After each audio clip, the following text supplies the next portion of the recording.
नाजरीन, हमारे यहाँ शेर को बहादुरी की अलामत समझा जाता है और उसको जंगल का बादशाह तस्वुर किया जाता है, लेकिन भेड़िए के बारे में बहुत सी ऐसी मालूमात हैं जिनसे हम में से अक्सर लोग बिल्कुल नावाकिफ हैं। और उन खसूसियात को जानने के बाद मैं ये फैसला अपने नाजरीन पर छोड़ता हूँ कि क्या वाकई शेर इस मनसब का हकदार है या भेड़िया। हम सब ने बहुत शौक से ड्रामा सीरियल अर्तुगरुल देखा और उसमें एक हैरान कुन बात ये देखी कि जब कभी किसी की बहादुरी की मिसाल दी जाती थी तो उसको भेड़िए से तशबीह दी जाती, जबकि हमारे यहाँ तो किसी को बहादुर कहना हो तो उसको शेर के नाम से बुलाया जाता है। जिस तरह हमारा कौमी जानवर मारखोर है, इसी तरह तुर्क का कौमी जानवर भेड़िया है। और भेड़ियों से मुतल्लिक जो मालूमात मिली हैं और उनकी जो खसूसियात पता चली हैं, उसके बाद आइडिया होता है कि तुर्क उनको क्यों इतनी अहमियत देते हैं। तुर्क अपने बच्चों को शेर की बजाय भेड़िया बोलते हैं क्योंकि उनके नजदीक शेर जैसा खूनख्वार होने से बहुत अच्छा है कि भेड़िए की तरह गैरतमंद और नस्ली बना जाए। विकिपीडिया के मुताबिक भेड़िया एक ऐसा जानवर है जो अपनी आजादी से बहुत प्यार करता है और किसी सूरत अपनी आजादी पर समझौता नहीं करता। भेड़िया वो वाहिद जानवर है जिसको सुधाया नहीं जा सकता, यानी उसको गुलाम नहीं बनाया जा सकता।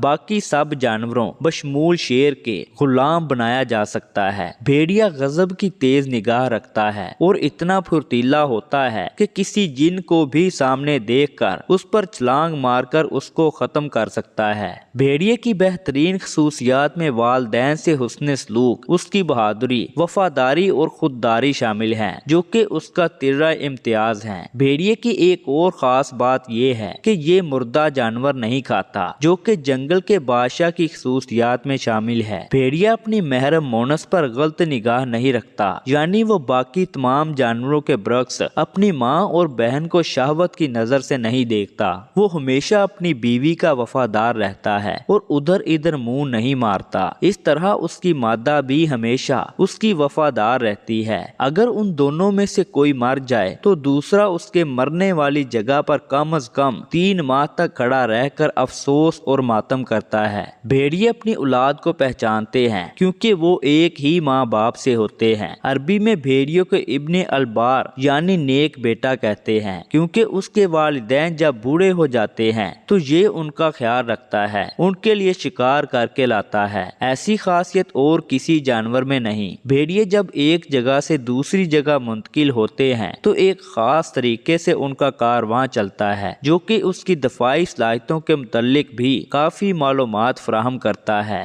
कारवां कुछ इस तरीके से चलता है, सबसे आगे बहुत बड़े और बीमार भेड़िए चलते हैं, उनके बाद 5 ऐसे भेड़िए होते हैं जो बिल्कुल ताकतवर और मुस्तनद होते हैं। वो इन बीमार भेड़ियों का ख्याल रखते हैं, उनको हर किस्म की मदद फराहम करते हैं। उनके बाद बहुत चाको चुबंद, होशियार और दफा में माहिर भेड़िए होते हैं, जो कि किसी हमले की सूरत में फौरन कारवां का दफा कर सकते हैं। दरमियान में सारे आम से भेड़िए होते हैं और आखिर में उन सब का कायद होता है जो ये निगरानी करता है कि सब अपने अपने फराइज बखूबी सर अंजाम दे रहे हैं कि नहीं। अरबी में इस सरबराह को अलफ कहते हैं, यानी जो सबसे अलग हो और अकेला 1000 के बराबर होता है। इस सरबराह के लिए वो अपने में से सबसे बेहतरीन का इंतखाब करते हैं, जिसमें हमारे लिए भी एक खास सबक मौजूद है। इन सब खसूसियात की बिना पर तुर्क भेड़िए का इतना एहतराम करते हैं कि इसको अपना कौमी जानवर बना रखा है। भेड़िए मुख्तलिफ अकसाम की आवाजें निकाल सकते हैं, जिनमें ग्रांट, चीखना,